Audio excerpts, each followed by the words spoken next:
So I command you, and will beseech you, to her that lies inside that house give burial as you would have it. She is yours, and rightly you will perform the rites for her. For me, never let this my father's city have me living a dweller in it. Leave me live in the mountains where Chitharon is, that is called my mountain, which my mother and father, while they were living, would have made my tomb. So I may die by their decree who sought indeed to kill me. Yet I know 'tis too much. No sickness and no other thing will kill me. I would not have been saved from death if not for some strange evil fate. Well, let my fate go where it will. Creon, you need to not care about my sons. They are men, and so wherever they are, they will not lack of livelihood. But my two girls, so sad and pitiful, whose table never stood apart from mine, and everything I touched they always shared. O Creon, have a thought for them, and most I wish that you might suffer me to touch them and sorrow with them. O my lord, O true noble Creon, can I really be touching them, as when I saw? What shall I say? What shall I say? Yes, I can hear them sobbing, my two darlings, and Creon has had pity and has sent me what I love most, am I right? You're right. It was I gave you this because I knew from old days how you loved them as I see now. God bless you for it, Creon, and may God guard you better on your road than he did me. O children, where are you? Come here, come to my hands, a brother's hands which turned your father's eyes, those bright eyes you knew once, to what you see, a father seeing nothing, knowing nothing, begetting you from his own source of life. I weep for you. I cannot see your faces. I weep when I think of bitterness there will be in your lives. How you must live before the world. At what assemblage gay company will you go, and not come home in tears instead of sharing in the holiday? And when you arrive for marriage, who will he be the man who will rise to take such infamy as shall cling to my children, to bring hurt on them, and those that marry with them? What curse is not there? Your father killed his fathers and sowed the seed where he had sprung himself, and begot you out of the womb that held him. These insults you will hear. Then who will marry you? No one, my children. Clearly you are doomed to waste away. You are doomed to waste away in barrenness unmarried.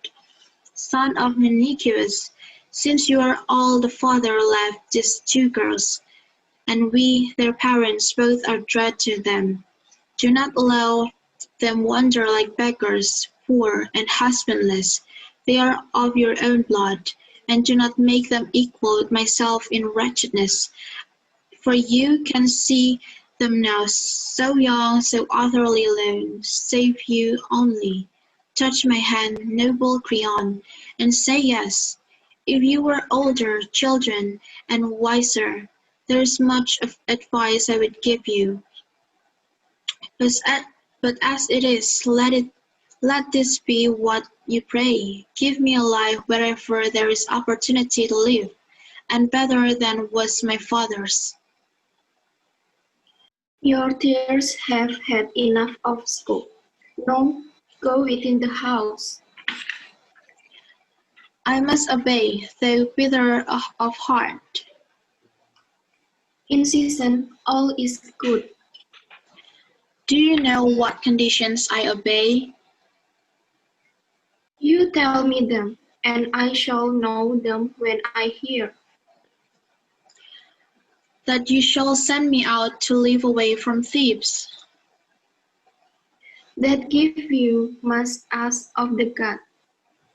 But I am now hated by the gods. So quickly you'll obtain your prayer. You consent then? What I do not mean, I do not used to say. Now lead me away from here. Let go the children, then, and come. Do not take them from me. Do not seek to be master in everything, for the things you mastered did not follow you throughout your life. You that live in my ancestral tips, behold this Oedipus, him who knew the famous riddles and was a man most masterful, not a citizen who did not look with envy on his lot.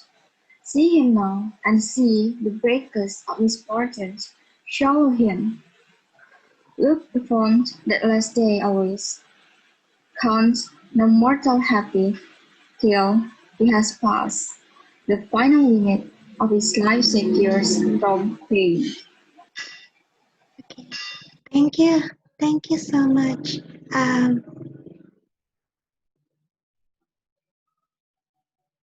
so we have Miss Ochi, Miss Tika, Miss Angel, and I also want to mention Mr. Vincent as a chorus for from page 13, 14, and 19. Okay, so what can we learn from Oedipus? I'm sure that you're familiar with the term Oedipus complex, where a son usually loves his mother more than, you know, yeah, more than to his father. Based on the scientific approach or scientific study, most of sons have that feeling or experience that. But from this one, the main character or the protagonist here, Oedipus here has